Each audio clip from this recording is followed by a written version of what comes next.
यही कथा नैमिषारण्य क्षेत्र में चल रही है, जहाँ 88,000 ऋषि बैठे हैं।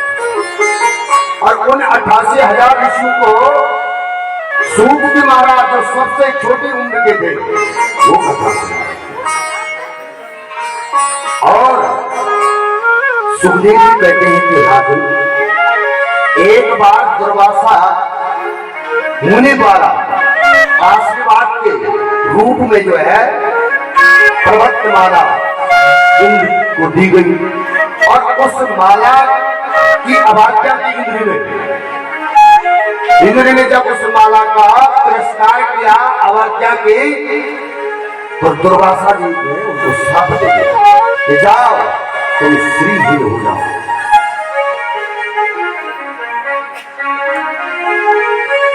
जैसे ही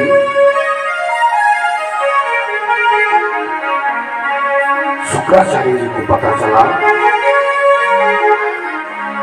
कि इंद्र जो है श्रीहीन हो गए, तो तुरंत दैत्यों को कहा जाओ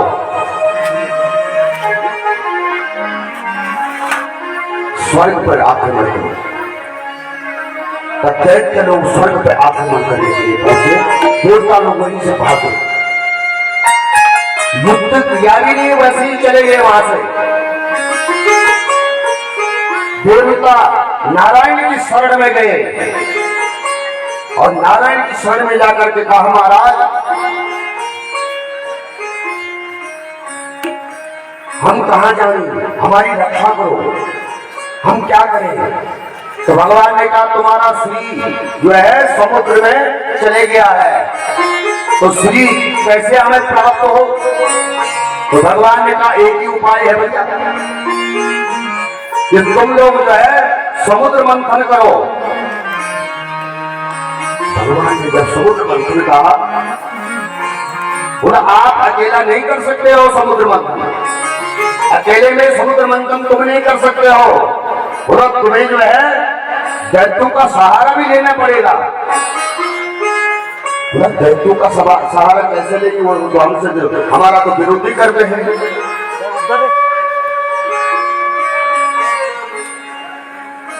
भगवान बोले तुम अकेले नहीं कर सकोगे, अतः कैसे करना पड़ेगा, तुम्हें दैत्यों का सहयोग लेना पड़ेगा। जैसे परिस्थिति विपरीत है, अगर परिस्थिति विपरीत आई तो सर्प ने भी चूहे से मित्रता कर दी थी और अपना काम चलाया।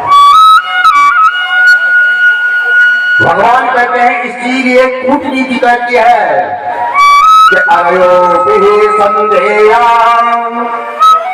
सते छायात गौरवे अहि मुष्कवं देवहं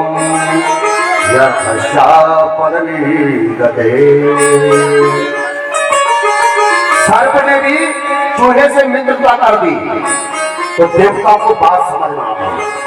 तुरंत देवता लोग दैत्यों के पास गए और दैत्यों के पास प्रस्ताव रखा तो कहा ये समुद्र मंथन करके हम क्या करेंगे। तो देवताओं ने कहा कि भैया ऐसा है, हम दोनों में लड़ाई तो रोज ही होती रहती, लड़ते फिरते तो हम हमेशा ही रहते हैं, पर हम जब समुद्र मंथन करेंगे उस समुद्र मंथन से अमृत निकलेगा, अमृत, और ऐसा करेंगे जब वो अमृत निकलेगा तो उस अमृत को हम भी पिएंगे और तुम भी पियोगे, और जब अमृत हम दोनों पी लेंगे तो फिर तो बाद में कितना भी हम लड़ाई झगड़े, मरना तो किसी ने नहीं है, क्योंकि दोनों हम अमृत पी चुके रहेंगे। ये बात दानवों की समझ में आ गई, तुरंत तैयार हो गए। जहां अपनी हित की बात कोई सुनता है वो तुरंत तैयार हो जाता है, हाँ ठीक है चलो।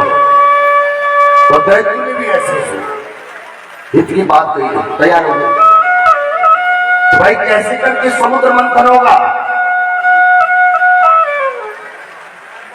समुद्र मंथन के लिए सामग्री तो चाहिए, तो मंदरांचल पर्वत पे गए मंगलांचल पर्वत का आवाहन किया, उठाकर के जैसे ही लाए तो गणेश जी का पूजन हुआ नहीं, तो तुरंत नीचे गिर गए। देवता दानव सबके, किसी के हाथ टूट गए, किसी के पैर टूट गए। दानव लोग तो दूर जाके खड़े गए, पे हमें नहीं पीना है, अमृत वगैरह, दूर खड़े हो गए। तो इस विघ्न को दूर करने के लिए देवता लोग नारायण के पास पहुंचे। नारायण के पास गए तो नारायण ने कहा कोई घबराओ मत, इसकी व्यवस्था हो जाएगी। तो तुरंत भगवान ने मंगलांचल पर्वत को उठाया और समुद्र में रख दिया। अब समुद्र में रखा तो भाई अब रस्सी किसकी बनाई जाए? तो रस्सी के लिए बासुकीनाथ के पास पहुंच गए और बासुकीनाथ के पास जैसे पहुंचे, भाई बासुकीनाथ से प्रस्ताव रखा कि तुम्हें जो है समुद्र मंथन में सहयोग करना है, रस्सी का सहयोग करना है। बासुकीनाथ ने कहा भाई उस समुद्र मंथन से हमारा जो है, हमारा भी हिस्सा होना चाहिए। तो स्वीकार किया देवताओं ने, तो रस्सी का काम बासुकी नाग ने किया।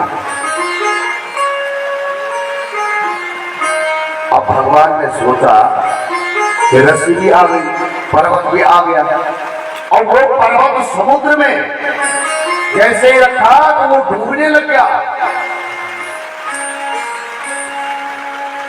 उस विघ्न को दूर करने के लिए भगवान ने विराट कश्यप अवतार रखा, और कश्यप भगवान की कश्यप अवतार रखा और उस पर्वत को अपने पीठ में उठा के रखा। अब तो रस्सी की व्यवस्था हो गई। तो भगवान ने सोचा कि जो भाई रस्सी बासुकीनाथ के मुंह के साइड तरफ लगेगा तो उसका तो कल्याण हो जाएगा। तो भगवान चाहते थे कि देवता लोग जो है बासुकीनाथ जो पूछ है उस साइड जो है देवता लोग लगे। तो भगवान ने कहा कि भाई तुम देवताओं से, अरे देवताओं तुम बड़े बाप की औलाद हो, तुम धर्मनिष्ठ हो, और तुम्हें जो है बासुकीनाथ के मुंह की साइड लगना चाहिए। यही देखने के ताना हो। तो कहते लोग वहां जाकर भगवान से बोले कि तुमने हमें ही किया खानदान का समझा हुआ है। अरे मंथन हो या न हो, पर अब जो है मुंह की साइड हम ही लगेंगे। तो भगवान तो यही चाहते थे। तो भगवान ने कहा चलो ठीक है तुम ही मुंह की तरफ लग जाओ। तो देवता लोग बासुकीनाथ की पूंछ की तरफ और दानव लोग जो है बासुकीनाथ के मुंह की तरफ। मंथन प्रारंभ हुआ और मंथन प्रारंभ होते ही जो है कुछ समय के बाद वहां से विषाद प्रकट हो गई, विष प्रकट हो गया। और विष को जो है प्रकट होकर के सभी ने एकत्र किया उस विष को, भगवान भोलेनाथ की शरण में पहुंच गए। देव देव महादेव भूतात्मन भूत भावना शरणापन्ना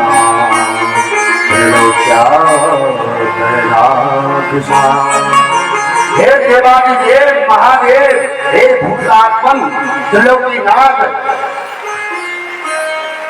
ये दग्ध करने वाला विष, भयंकर विष जो समुद्र मंथन से निकला है, हे भोलेनाथ इस दमाग विष से हमारी रक्षा करो। इस विष को आप ग्रहण कर लो। तो भोलेनाथ जी के बगल में पार्वती जी भी बैठी थी। और पार्वती जी की तरफ इशारा करके भोलेनाथ जी कहते कि देखो ये देवता लोग मुझे जहर पिलाने आए, ये विष पिला रहे हैं, क्या करूं, पीऊं न पीऊं? तो पार्वती जी ने कहा कि तुम्हारी जो इच्छा है वो जिसमें कल्याण इनका हो वो काम आप करो। तो भगवान ने तुरंत अपने दोनों हाथ करतली को इकट्ठा किया, तदा करतले कृत्या व्यापे हलाहलं विषौ अभक्षायन् महादेवा कृपया भूत भावना। भगवान ने अपने इष्ट का नाम लिया, रा कहा तो रा कहते ही मुंह खुल गया, और जब मुंह खुला तो जहर को अपने मुंह में सारा डाल दिया। रा के कह करके मुंह खोला और मां कह करके मुंह को बंद किया, और वो जो सागरी थी वो रा और मां के बीच में ही अटक गई, वो गले में अटक गई। तो भगवान भोलेनाथ का जो कंठ था वो ढीला, तो इस दिन से आज से भगवान भोलेनाथ का नाम नीलकंठ पड़ गया। बोले भोलेनाथ भगवान की।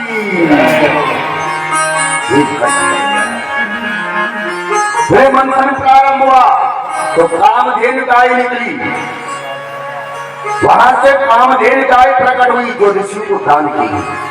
पुनः मंथन प्रारंभ हुआ तो चंद्रमा प्रकट हुई, भगवान भोलेनाथ के मस्तक पर उसे विराजमान किया गया। मंथन प्रारंभ हुआ, और जब पुनः मंथन प्रारंभ हुआ कौस्तुभ मणि निकली जो नारायण को दी गई। इसी प्रकार अप्सराएं निकली, उनको जो है स्वर्ग में भेजा गया। पारिजात वृक्ष निकला, स्वर्ग में स्थापित किया गया।